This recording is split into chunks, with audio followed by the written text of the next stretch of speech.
What's going on, everybody? Today I think I got a pretty interesting video for you.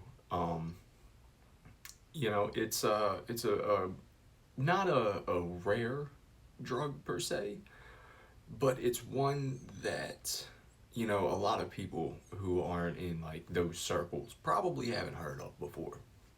Okay, it is in the same family as ketamine, but it is not ketamine. It's a different drug altogether, but it's related to ketamine. Okay, and it's pretty fucking good. You know, um, I liked pretty much everything about it. Like, there's not really one negative thing that I can say about it. You know, it's pretty strong, um, relatively cheap, and what's cool is most people don't have it.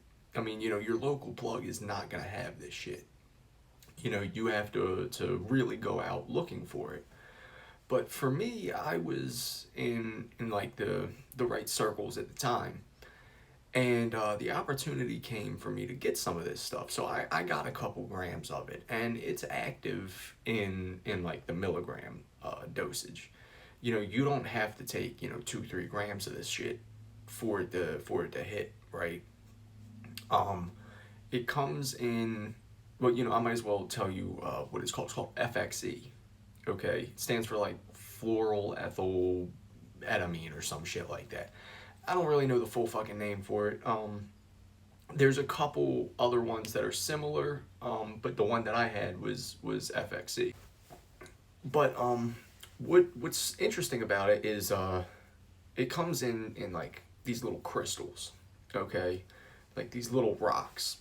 And at the time, I was like, something just felt kind of sketchy about it because, like, it wasn't like little shiny piece of powder. Like, no, it was like literal rocks. You know, and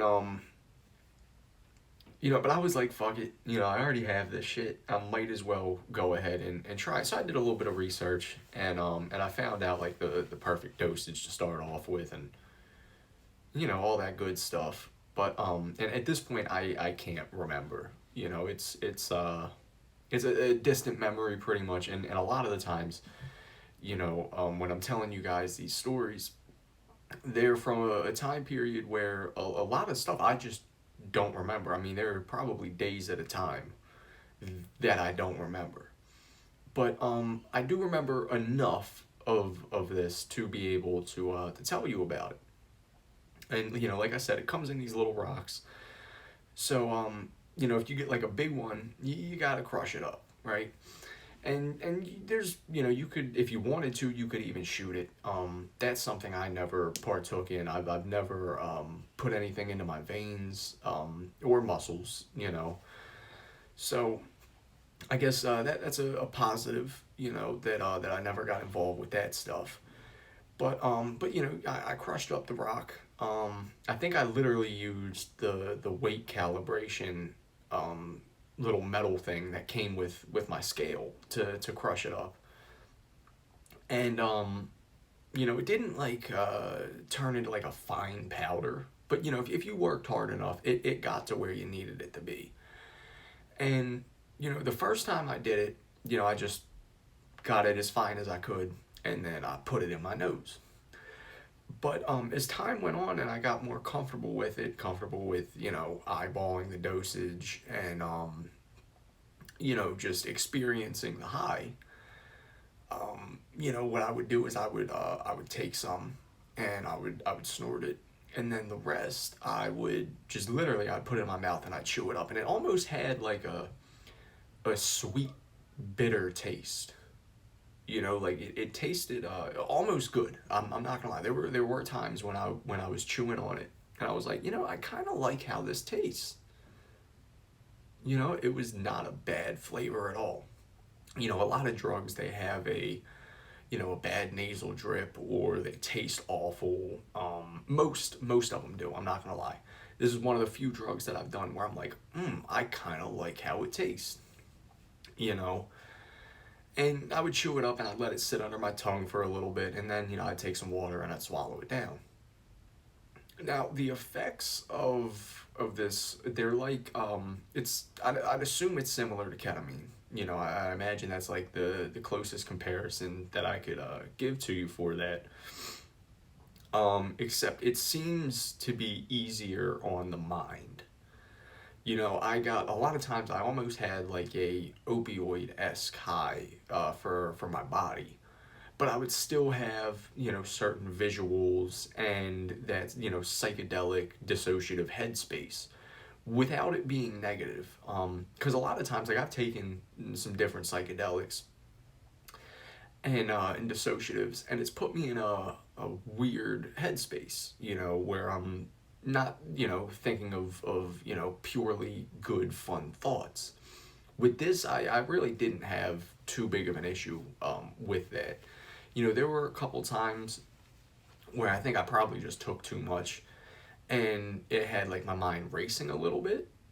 But I also, at that time, I had so many other drugs. If it became just like a little bit too not enjoyable, I could take some of this and take some of that, and it would completely wipe the edge off, and I would be back to, the dumb fun of the FXE.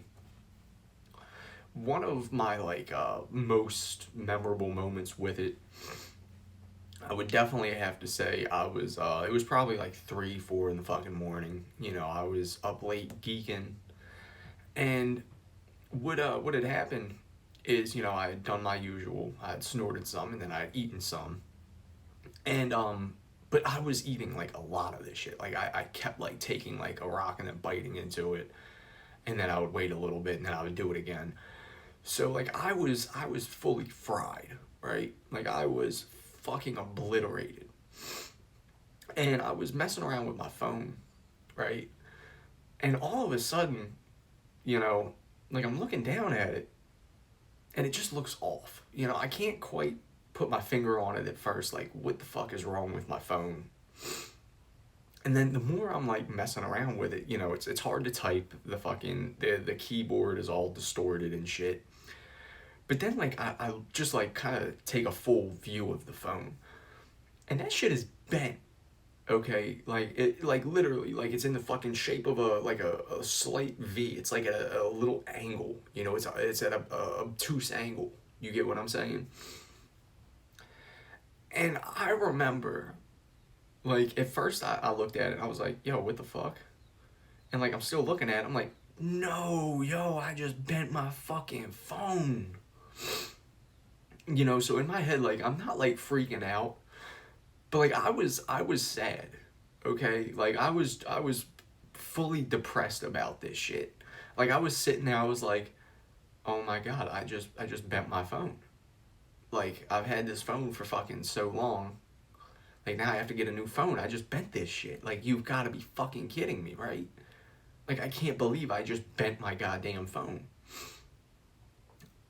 But then for whatever reason, okay, I don't know exactly what changed, but like I blinked and then, oh my god, my phone is fixed. And now I'm like ecstatic, okay? Like I'm like dumb big ass smile. I'm laughing, like I found the whole thing fucking hilarious that like my dumb ass really thought that I bent my phone while I was tweaked on fucking whatever random Chinese chemicals, these are. And it made me laugh even more because I thought about like how sad I got. Like I fully was like head hanging down, like, oh my fucking god, I can't believe it. Like I was crushed. Okay.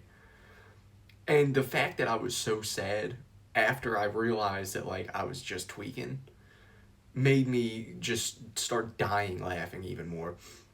I mean, it really is I don't know. It was one of those drugs where a lot of them I can definitely say they have a downside. They have a very very negative consequences with it. And don't get me wrong, if you do, I know for a fact this is scientifically proven with ketamine. If you do a lot of ketamine, you fuck your kidneys up. It's either your kidneys, it might be your kidneys and your bladder. Because I know people who do ketamine a lot, they have a lot of like pissing issues, And like I've even heard reports of people like pissing out the inner liner of their bladder. So there are physical downsides to ketamine. I don't know the physical consequences of FXE. I haven't faced any of them. Really with any drugs, I've gotten pretty lucky that, you know, my organs, which they might fail fucking 10, 20 years from now, but as of the moment, they're in decent enough condition. You know, after getting clean from pretty much everything, my brain healed up. It took it a while, but it did. And everything else, you know, no consequences. But I assume that if you're abusing this a lot, like if you were doing like what I was doing, but like times 10, you probably would have some severe consequences. Because there were times, in general, and it would be very like short spurts, where, you know, if I was like standing for a while, you know, like this was when I was still kind of working, like I would feel like I had like a kidney stone. Like I don't know which drug did that. But I don't feel like I haven't had that feeling ever since. So, you know, it's probably a combination of everything that I was abusing at the time. But if you told me it was the FXE, I would have no choice but to believe it. You know, all in all, I think in my drug ranks, FXE is definitely up there as one of my favorite. That was honestly, I mean, I've had nothing but phenomenal experiences with it. You know, definitely a 5-star drug. Anybody who is already a fucking degenerate, I would suggest it to. I mean, obviously, if you don't do drugs, I'm not going to tell you to do this. But if you do drugs, yeah, go for it. I mean, it's pretty fucking fun. And for the most part, you know, you don't have to worry about the whole fucking, you know, mental downsides of you know, the existential crisis and you know, the dark negative thoughts. You know, this is not a therapeutic drug, as some would say. This is not like a mushroom or a DMT or even a ketamine, how you can K-hole, and you know, some people have reported some very serious negative thoughts from ketamine, but with this, you just don't have that. So, I mean, all in all, definitely suggest it to any degenerate who is still currently consuming drugs. But, you know, stay away from drugs. They're bad. There's no positives ever, of course. You know, I cannot suggest drugs to anybody. Well, yeah, no, just don't do drugs. Alright, that's how I'm ending this video off. But honestly, if you do, try to do this one. It's pretty fucking cool. Money calling in, I'ma stack it to the roof. Tryna fuck her in the ass, turn out I forgot my loot. She gon' let me fuck her down, don't know which hole I'ma choose.